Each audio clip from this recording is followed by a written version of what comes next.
What's going on, everybody? It's Bucky and welcome to your very first Java tutorial. Now in this tutorial, before we begin writing any programs, we first need to download something called the JDK. And for all you new Java developers out there, this is the program that lets you actually write Java and actually compile it. And compile just means transferring it from code you can understand, the code the computer can understand.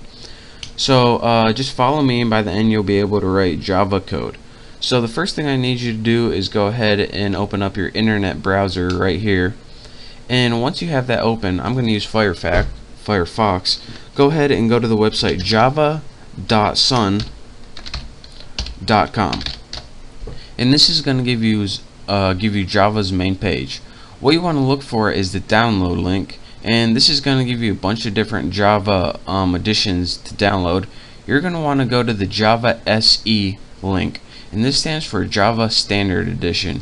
So go ahead and click that, and what we're looking for is something called the JDK, and this stands for Java Development Kit, so we can write and compile Java programs. Now we just want the top one, which is a standard one. This EE stands for Enterprise Edition. This NetBeans is something else. We don't want that. So just go ahead and find the standard basic edition and click download. And once you click that, it's probably going to bring you to a new page. Let's see. And yep. And it's going to say Windows, which we want, English, which we want. Go ahead and agree and press continue. I already have this downloaded, so I'm not gonna download it again. That would just be stupid. But once you download it, it's gonna give you an executable file. Now your executable file is gonna look something like one of these. This is something else I downloaded, but it's gonna give you a file like this called exe. Once you get that file, go ahead and double click this, and that's gonna start the wizard to download the JDK. Now it also might give you a file on your desktop right here, like put it somewhere right here. If it's right there, then just double click that, and once you do, a wizard's gonna pop up, and you're probably gonna have to click like next 40 times and press I agree to some stuff, next. But once that's all done, then you're gonna have the Java compiler downloaded. Now let me show you guys what the Java compiler is. If you go to your start menu, then press CMD and press enter, your command prompt is going to come up. Now what this allows you to do is have access to your Java compiler, and again, like I said before, the Java compiler allows you to transfer code that you can understand to code the computer can understand, and that's what we just downloaded. So let's test it out. Java C, press enter, nothing's working. And nothing's working because the Java compiler, it has it downloaded, but whenever you try to use it, it doesn't know where it is. So let me show you guys how to do that. And again, pay very close attention to this. Hopefully you downloaded it with all the default settings. If you didn't, then well, you're still going to be able to see what's going on. But go ahead and in your start menu, click on computer. Now go ahead and click the local disk, or whatever your main hard drive is. Then go ahead and click program files. Now you should have a folder called Java. Go ahead and click that. Now go ahead and click the version JDK. If you don't see this, it means you didn't download it right. So go ahead and click that, JDK. The next thing and last thing I want you guys to do is click on the thing that says bin right here. And remember, you follow all these instructions very carefully. Next, right click on any of these things right here.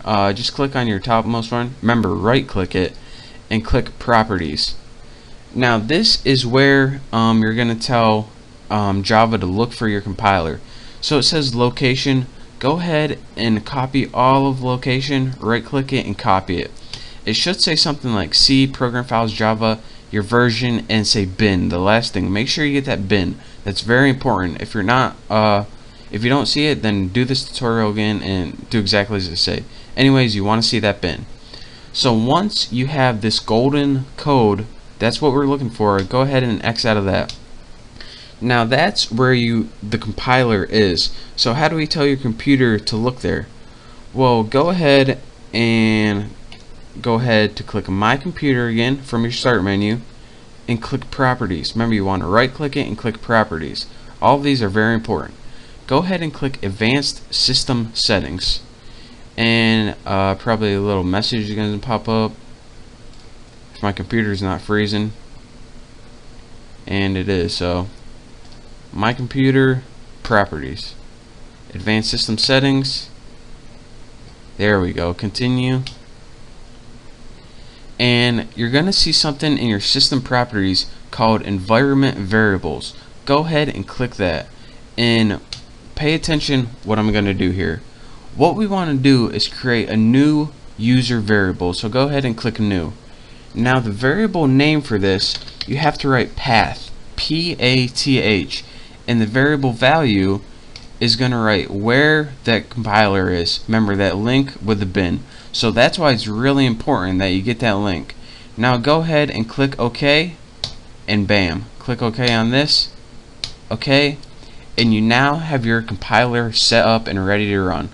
So go ahead and go back to your command line, and in your command line go ahead and type javac, and unlike before, we now have a bunch of crap that pops up, and this crap means that our compiler is ready and set and ready to go.